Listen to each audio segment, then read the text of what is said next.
शिव पुराण श्री रुद्र संहिता चतुर्थ खंड 13वां अध्याय।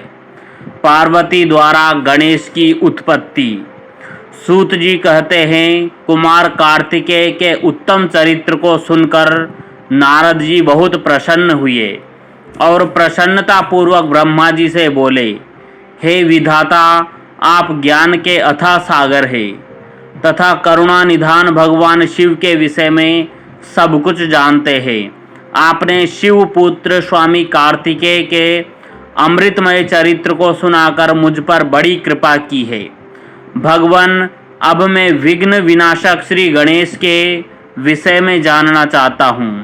उनके दिव्य चरित्र, उनकी उत्पत्ति के विषय में सब कुछ सविस्तार बताकर मुझे कृतार्थ कीजिए।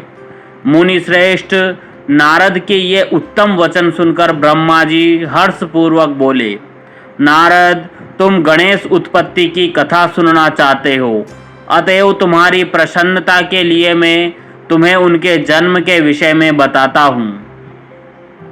एक बार की बात है, देवी पार्वती की दो सखियाँ जया और विजया, जो सदा से ही उनके पास रहती थी, उनके पास आई और बोली, हे सखी, यहाँ कैलाश पर्वत पर भगवान शिव के असंख्य गण हैं। वे सदा भगवान शिव की आज्ञा का प्रसन्नता से पालन करते हैं। वे सदा भगवान शिव की आज्ञा को ही सर्वोपरि मानते हैं। इसलिए आपको भी अपने लिए किसी एक विशेष ऐसे गण की रचना करनी चाहिए जिसके लिए आपकी ही आज्ञा सर्वोच्च हो और वह किसी अन्य के सामने न झुके।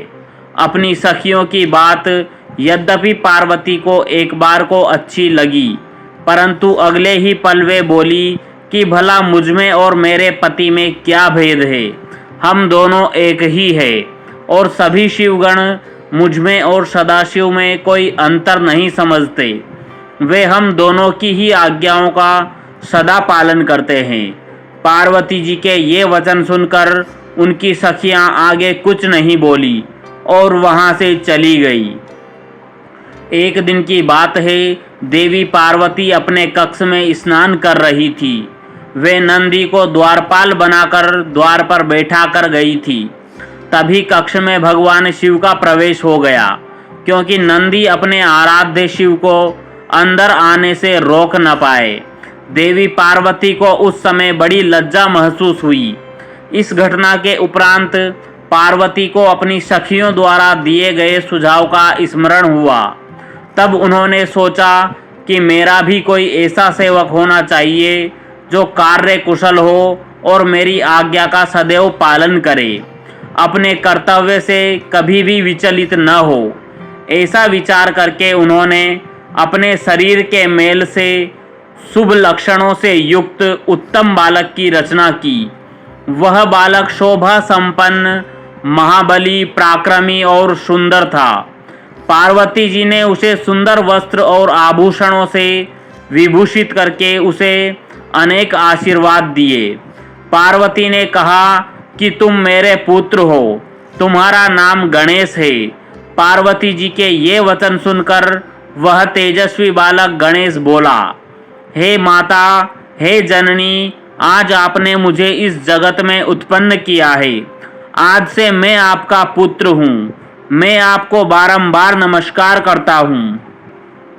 मेरे लिए अब क्या कार्य है बताइए, मैं उसे अवश्य पूरा करूँगा। तब देवी पार्वती बोली, हे पुत्र गणेश, आज से तुम मेरे द्वारपाल बन जाओ। मेरी यह आज्ञा है कि मेरे महल में कोई मेरी अनुमति के बिना प्रविष्ट न हो। कोई कितना भी हठ क्यों न करे, तुम उसे अंदर नहीं आने देना। यह कहकर पार्वती ने एक छड़ी गणेश जी के हाथ में पकड़ा दी और प्रेम पूर्वक उनका मुख चूमकर अंदर स्नान करने के लिए चली गई। गणेश सजगता से हाथ में छड़ी लेकर महल के द्वार पर पहरा देने लगे। उस समय भगवान शिव देवी पार्वती से मिलने की इच्छा लेकर महल में आ गए।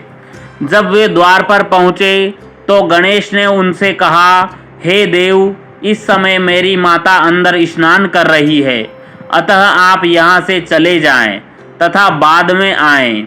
यह कहकर उन्होंने भगवान शिव के सामने छड़ी अड़ा दी। चूँकि गणेश जी ने भगवान शिव को पहले कभी नहीं देखा था, इसलिए उन्हें वे नहीं पहचान सके। यह देखकर भगवान शिव को क्रोध आ गया और वे बोले, ओ मूर्ख, तू मुझको अंदर जाने से रोक रहा है। तू नहीं जानता कि मैं कौन हूँ। मैं शिव हूँ।